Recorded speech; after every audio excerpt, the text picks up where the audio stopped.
皆さんこんにちは、ガジログです。今回はこちらが届きました。ついに Redmi Watch 3が到着しました。昨年2022年12月の27日に Xiaomi のローンチイベントが行われた際に発表されたものになります。あれからだいたい2週間ぐらい経つんですけども、正月明けに注文したんですが、あっという間に到着しました。いや、思いのほかね、早く到着しましたので、開封レビューの方を行ってみたいと思います。今回購入しましたのは、シルバーのボディに対してホワイトバンドのタイプになります。もう一つね、ブラックのモデルがあるんですが、今回はあえてホワイトバンドにしてみました。開封レビューをする前にパッケージの方を見てみたいと思いますけども、主な特徴が出ています。ディスプレイは AMOLED ディスプレイになっています。そして長寿命のバッテリーですよと出ていますし、また5種衛生測位にも対応しています。さらにですね、100種類以上のワークアウト、ここですね、対応してますよとも出ています。では早速開封の方を行ってみたいと思います。それでは早速本日も行ってみましょう。では開封をしていきたいと思います。ではオープン。おーっと出てきましたね。最初の印象としては軽い。そしてとてもね、ギラギラした感じのボディになっていますね。これ後ほど開けてみたいと思います。そして同梱物見てみたいと思います。こちらはですね、専用の充電ケーブルが入っていますが、USB Type-A になっています。で、専用のものですね。そして反対側になりますけども、説明書が入っていますね。中国語のみの表記になっています。ちなみになんですが、バッテリー容量ここに出ていますけども、289mAh と出ていました。というわけで本体が出てきましたけど、めちゃめちゃギラギラですね。このボディが、金属ボディではなくメッキだと思うんですけど、めちゃめちゃギラギラした感じが今見て取れるのではないでしょうか。このね、照明が当たったところの感じなんかもそうなんですけど、すごいギラギラ感がありますね。では外観をね、しっかり見ていきたいと思います。まず正面から見まして、本当にスクエア型だなというのがわかります。ちなみに左になりますのは Apple Watch SE になりますけど、40mm のタイプと比較しています。一回り大きい感じになりますね。42mm ほどのサイズっていう感じなんでしょうかね。そしてサイドを見てみますと、このね、サイドボタンがついているので、非常にこれは便利だと思います。押した感じのね、クリック感もいいですね。そして上端、そしてまた逆サイドになります。次ね、背面になりますけども、こちらにセンサーが搭載されていることがわかります。背面はプラスチックになっていますね。そしてバンドに関しましては、プッシュ式の脱着ができるタイプになっています。ちょっとやってみたいと思います。今回簡単に抜けました。硬くないですね。はい、はめるのもカチッとね、簡単にできます。そして反対側もやってみたいと思います。はい。すごい柔らかいですね。これ今までで一番取り外しがしやすいなという感じになっていますので、交換バンド出てきたら、ものの数秒で交換ができるようになっていると思います。だいぶね、改良されてきたなという感じがします。ではですね、ちょっと電源の方を入れてみたいと思いますけども、こういったタイプになりますとね、通電しない限り電源が入らないってことがあったんですけど、一回ね、サイドボタンをしっかり押してみたいと思います。震えました。これで今電源が入ってくれましたので、ケーブルで通電する必要はありませんでした。で、言語設定になりますが、こちらは先ほどもお伝えしましたように中国版になりますので、このね、中国語とイングリッシュ、英語のみの2つになりますので、今回はイングリッシュ、英語にしてみたいと思います。使いますアプリは Mi Fitness になっています。ちなみにペアリングをする際に Mi Fitness の設定のところでですね、リージョン、地域の設定がありますが、ここをチャイナ、中国に変更しておく必要があります。そしてスマホの言語設定を英語にしておく必要もあります。これで準備が整った状態になります。これからね、ちょっと触ってみたいと思いますけど、最初のね、ファーストタッチの方を見ていただければと思います。標準の設定ではですね、画面をタッチしても反応しません。サイドボタンを押しますと、このように点灯してきます。そしてスワイプしますと、こんな感じですね。めちゃめちゃ指に吸い付くような動きです。この追従性はすごいですね。全然ついてこないってことがなくてもぴったりくっついてくるような感じがします。非常に吸い付いています。すごいですね、これは。そして上から下にスワイプすると通知の画面になっています。そして下から上にスワイプするとコントロールパネルが出てきて、いろんな設定がね、出ていますが、9種類最初入っていますね。ではね、ちょっと設定の方いじってみたいと思います。オートロックがね、ちょっと短くなっていますので、ここをまず長くしてみたいと思います。60秒にできますね。そそして、ちょっとここも注目になります。ブライトネスってありますけども、これは手動で今動いているんですけども、自動調光がついているかどうかは今のところちょっとわかりません。設定項目にはありませんので、もしかしたらついてないかもしれませんね。そしてありました。ダブルタップトゥーウェイクとありますので、ここをオンにします。画面が消えている時にタップすると画面が点灯してくれるって機能がオンになってくれますので、これはね、絶対やっといた方がいいですね。そして他の気になるところになりますけども、Always on Display ってありますが、これ標準ではオフになっています。これをね、ちょっとオンにしてみたいと思いますけども、設定の中ではスケジュールがスマートになっています。今ね、ちょっと時間の方がスケジュールの方でオンにできますので、これを設定してみたいと思います。わかりますかね？うっすらと今時刻が表示されている状態になっています。非常に薄い状態になっています。そして Always on Display の文字盤に関しては、このようにいくつか選ぶことができるようですけども、基本的にこのデフォルトの設定の中から選ぶということになると思います。歩数を表示するとかね、カロリー表示とか、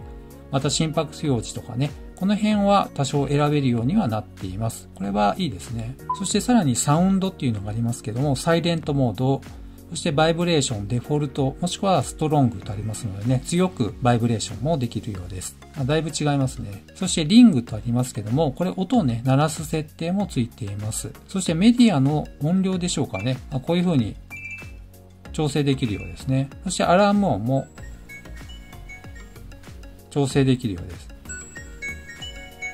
そして DND、邪魔しないでくださいモードですね。お休みモードとかになります。そしてナイトモードもついていますし、またオートディテクトってありますけども、これはワークアウトを自動的に認識しますよという機能になっています。またレイアウトになりますが、グリッドかリストになりますけども、例えばリストにしますと、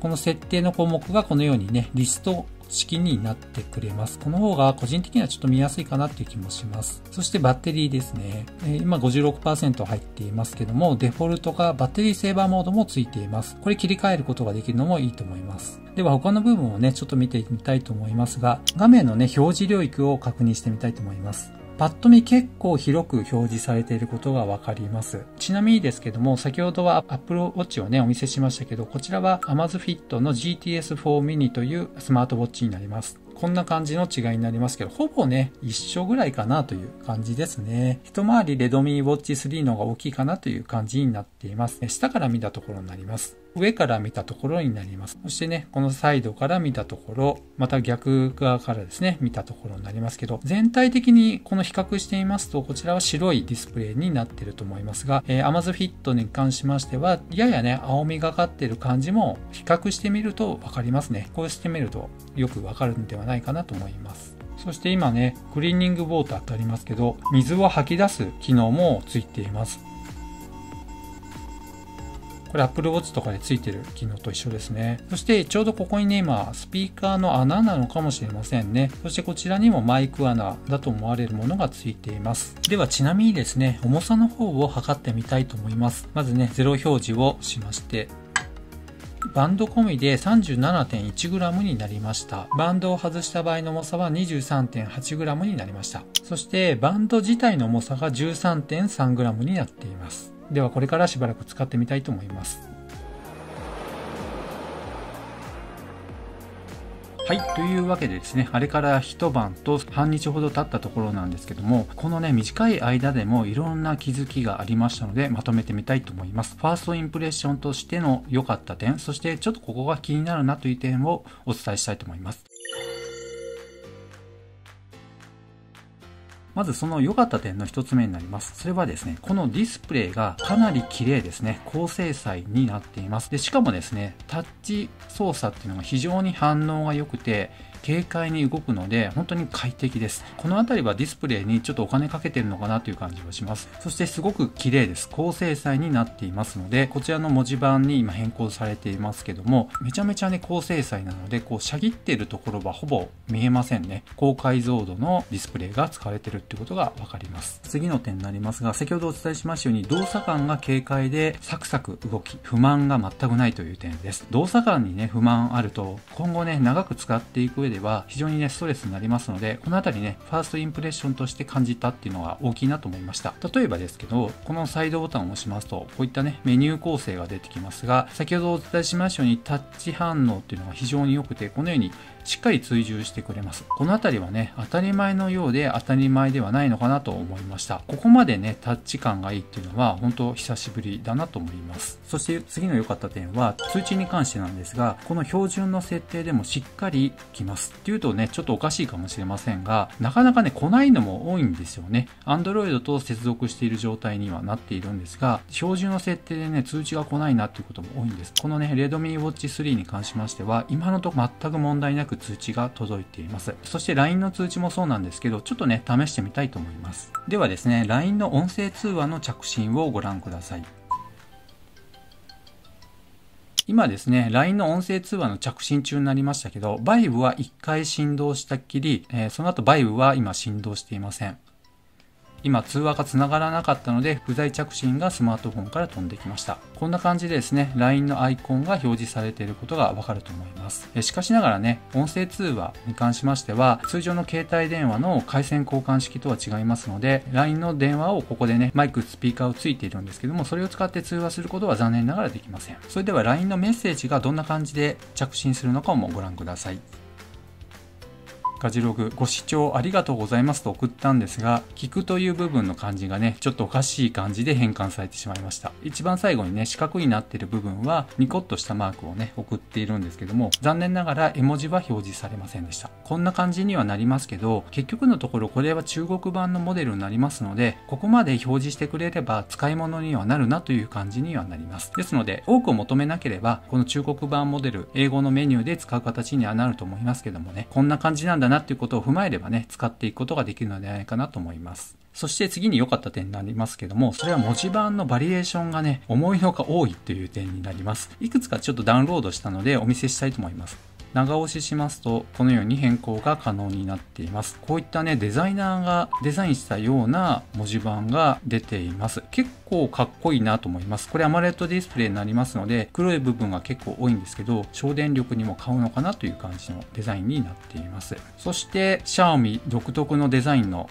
スマートフォンでよくありますね、ライブカメ紙のタイプになります。ただね、こちら文字盤残念ながら、曜日のところが中国表記になっていますので、土曜日のところがね、収録という風になってしまっています。このあたりはね、ちょっと致し方ないなという感じですね。そして、こんな感じの文字盤もありまして、実はカスタマイズすることができます。これはもうすでにされている状態になっているんですが、よく使う機能をこのアイコンにもう設定をしました。一番上の部分がワークアウトですね。タップしますと英語表記にはなっていますが、ワークアウトが呼び出しが簡単にできるようになっています。そしてこちらのね、タイマーになります。よく使うタイマーもこのようにね、簡単に呼び出しができるように文字盤のコンプリケーションとして設定することができるようになりました。カスタマイズできるものに関しては下にこのね、ギアのマークが出てきます。こんな感じでね、変更できますよと出ています。そう多くはできませんけど、まずこれを選びますよね。そして右にスワイプしますと変更できる箇所が出てきまして、例えば上の部分のワークアウトのところをタップしますと何にしますかっていう風に出てきます。例えば今回ね、ステップ歩数を表示したいってなると、これを選びますとここにね、割り当てることができます。こんな感じでやりますと、ここにね、今先ほどのワークアウトのマークから歩数表示に変更されました。こんな風にしてカスタマイズが若干ですけどね、できるようになってるっていうのは良かったなと思います。ちなみにね、ペアリングしてあります Mi フィットネス上で文字盤の項目を見ていますと、ローカル上にありますよということですので、これはね、もうすでにダウンロードされているものになります。そしてオンラインをタップしますと、こんな感じでね、たくさん出てきます。いろいろな種類がありまして、この中に使いたいものが見つかるんじゃないかなという感じですね。例えばシンプルっていうところ良かったんですけども、こんな感じで結構デザインされたものが出てきました。この辺りとかかっこいいんですよね。皆さんの気になるものがこの中にあるでしょうか。そして下の方行きますと、この辺りですね、Xiaomi のスマートフォンの壁紙 AOD 常時表示モードで使われるようなデザインのものも最初から入っています。この辺りね、結構文字盤に力入ってるなっていう感じはします。では最後のね、良かった点になります。それはショートカットのカスタムが便利という点になります。ショートカットって何なのっていうことなんですが、このホーム画面からスワイプして出てくる画面がショートカット機能と言われているものになります。で、これ何がいいかっていうことなんですけども、例えばですね、今、ホームからよく使う機能をやはり屋外ウォーキングを簡単に呼び出せるようにしています。Go を押しますと、このようにね、今 GPS即位してくれている状態です。そしてタイマーや歩数もここに表示していまして、すぐに見たいもの、使いたいものを割り当てることができます。これをですね、変更したいよっていうことであれば、例えばウォーキングのところを長押しします。何をここに貼り付けるっていうことで、ここから選択することができるんですが、このあたりはちょっとこれまでにないメニューになっています。例えば、じゃあ睡眠モニタリングの結果を見たいっていうことであれば、貼り付けることによって、ここに睡眠モニタリングの結果がね、すぐわかるようになりました。ホームからすぐにスワイプして、ここに飛べますよっていうことですね。そしてこの歩数のとこも変えたい場合は、ここをタップして、じゃあステータスを表示しますと。そうしますとね、ここに貼り付けることができますので、この画面構成の中で好きなものを割り当てることができます。で、さらに2枚目も同じように好きなものを貼り付けることができます。現在は2ページ分だけしか割り当てていませんけど、全部でね、4ページ作ることができましたので、カスタマイズ性が結構高いなと思います。というわけで、だいたいね、1日弱使ってきた中で良かった点についてまとめてみました。ではね、ちょっと気になる点もありましたので、この後後半にお伝えしたいと思います。まずその一つ目になります。やっぱり自動調光機能はついていませんでした。このね、お値段、だいたい1万円ちょっとで購入したんですけども、その中で自動調光機能がなかったっていうのは残念だなと思いました。このね、明るさ調整機能、先ほどお見せしましたが、やはりここには自動調光の環境光センサーっていうのはついていなくて、手動でしか変更することができませんでした。ここはね、この1万円ぐらい出すのであれば、ぜひね、つけておいて欲しかったなっていうのは正直思います。ここは一つね、残念な点でした。では次の気になる点になりますけども、これは一つね、バグであってほしいなという点になりますけども、一晩ね、この Redmi Watch 3を腕につけて寝てみました。睡眠モニタリングなどを含めましてデータが取得されていないという点です。一晩ね、ちゃんとつけて寝ていたんですが、全くデータが取得されていませんでした。もちろんね、アプリの設定で睡眠測定のところはオンにしてあるんですけども、それでもね、全くデータが捉えていませんでした。ではその証拠になりますが、アプリとね、同期したとしてもデータが全くね、こちらの方に反映されませんでした。しかしながら本日、屋内サイクリングを30分ほどやってみたんですが、そのデータに関しましては、しっかりデータが同期されてアプリ上に表示されました。でもですね、その心拍数のデータそのものは単体のデータとしては表示されていないんですね。このあたりはちょっとね、バグなのかなという感じもしますし、しばらく使ってみないとね、真相はわからないんですけど、継続的にこういったことが続くのであれば、おそらくバグじゃないかなと思います。このあたりはね、何とも言えませんので、ちょっとね、保留という感じにしておきたいと思います。ただ、このあたりは大事な部分になりますので、映像に残しておくっていう意味でお伝えしておきました。そして最後のね、気になった部分になりますが、これもね、やっぱり中国版ということで致し方ないなと思いますが、このワークアウトになりますけども、本日屋内サイクリングを行った際の出来事になりますけども、例えばですね、15分ぐらいになりますと、30分屋内サイクリングするっていう設定にしてありまして、50% 終了した時点で、こちらスピーカーがついていますので、音声で、今 50% まで来ましたよっていうのを多分言ってくれてると思います。現在のステータスをアナウンスしてくれてると思うんですが、それがなんとですね、英語の今設定してあるにもかかわらず、音声は中国語でした。言わんとしている内容は大体こんな感じかなっていうのはわかるんですが、中国語ですので、私個人には全くわかりませんでした。このあたりもね、ちょっと知っておいた方がいいかなと思いましたので、お伝えしておきます。